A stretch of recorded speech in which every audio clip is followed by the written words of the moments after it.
শোন প্রীতম, বেশি ভাব দেখাস না। হ্যাঁ, রিমি যে তোর জীবনের লক্ষ্মী সেটা তুই বুঝতে পারছিস। বুঝেও না বোঝার ভান করিস না। তুই ভালো করে জানিস যে তোর ইনকাম এই ইউটিউব থেকেই, আর সেই জন্যই তোর ফ্যামিলিটা চলে।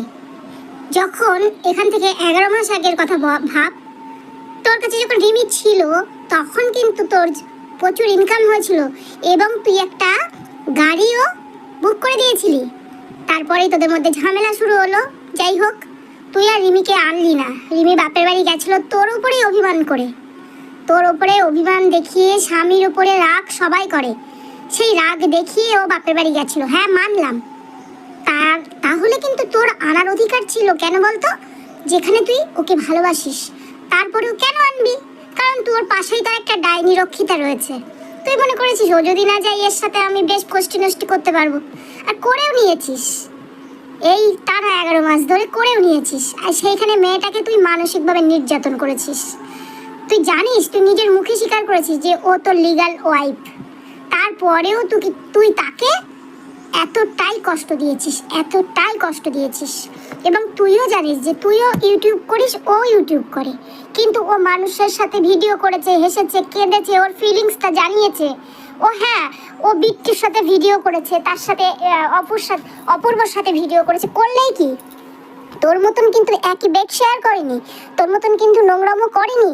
ও কিন্তু তোকে বুঝিয়েও দিয়েছে, এমনকি বিট্টুও বুঝিয়ে দিয়েছে যে তোকেই ভালোবাসে। ও বিট্টুকে কিন্তু ভালোবাসে না। ও কি করেছে? জাস্ট রিলস বানাতে হয় তাই বানিয়েছে, কখনো কিন্তু ক্লোজে যায়নি। তুই সেটা ভালো রকমভাবেই জানিস যে ওর মনের মধ্যে শুধু তুই আছিস। আর তারপরে তুই মেয়েটাকে যেভাবে টর্চার করেছিস, তোর সত্যি আমাকে মানতেই হবে, তোর না মিঠাইয়ের আশীর্বাদ তোর মাথায় আছে। সেই কারণে তোর মাঝখানে কিছুদিন তোকে একটু মিঠাই শাস্তি দিলেও তোর মিঠাই কিন্তু তোকে আবার তোর সেই ঘরের লক্ষ্মীটাকে তোর কাছে ফিরিয়ে দেওয়ার সুযোগ দিয়েছে। আজকে দেখ, তোর ইউটিউবে ভিডিও ছাড়তে না ছাড়তে তোর ভিউজ দেখ,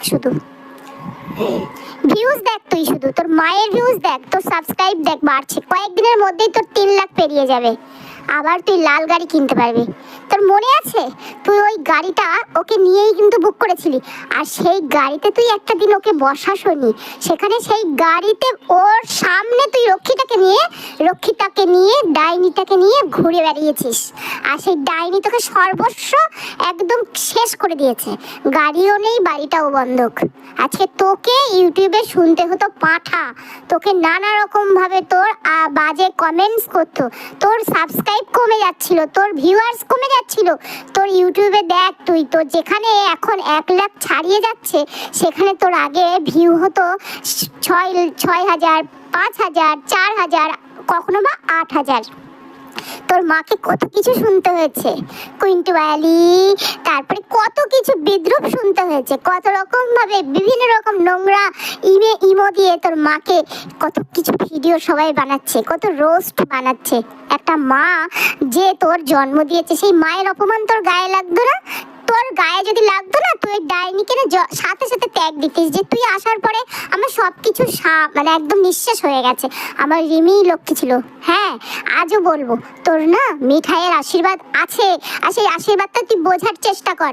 রিমি ফিরে এসেছে, আর আসার সাথে সাথে তোরকে কেউ কিন্তু আর পাঠা বলছে না, বাবা জীবন বলছে, জামাই বলছে, কত ভালোভাবে তোর নাম ধরে বলছে, তোর মাকে দিদি বলছে, কাকিমা বলছে।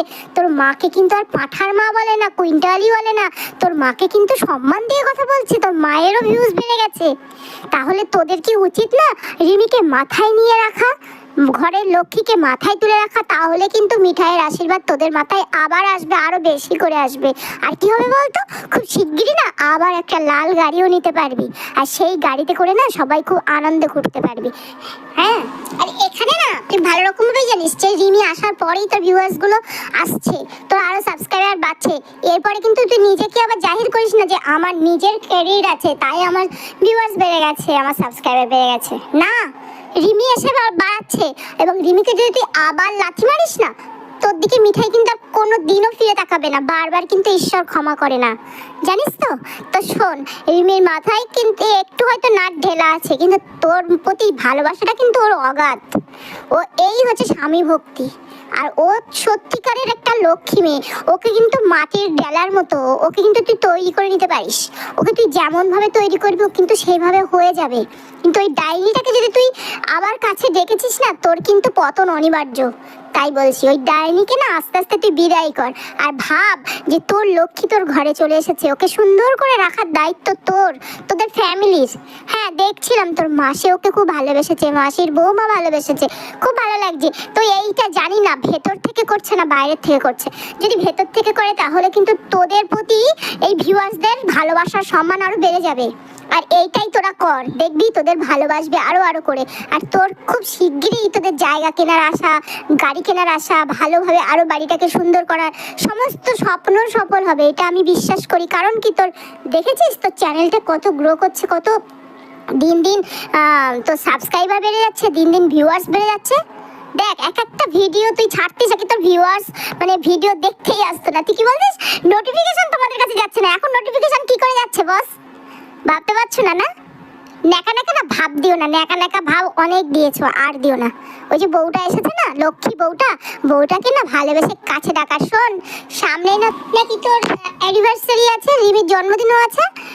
শোন, জন্মদিন আর অ্যানিভার্সারিটা যেন ঢাক ঢোল পিটিয়ে দারুণ জমজমাট করে করিস, বুঝতে পারছিস?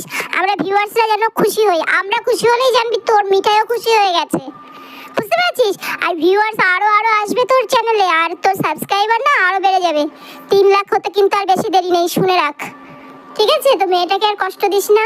তো ভিউয়ার্স, ভিডিওটা কেমন লাগলো অবশ্যই লাইক কমেন্ট শেয়ার এবং সাবস্ক্রাইব করে দিও চ্যানেলটা। বাই।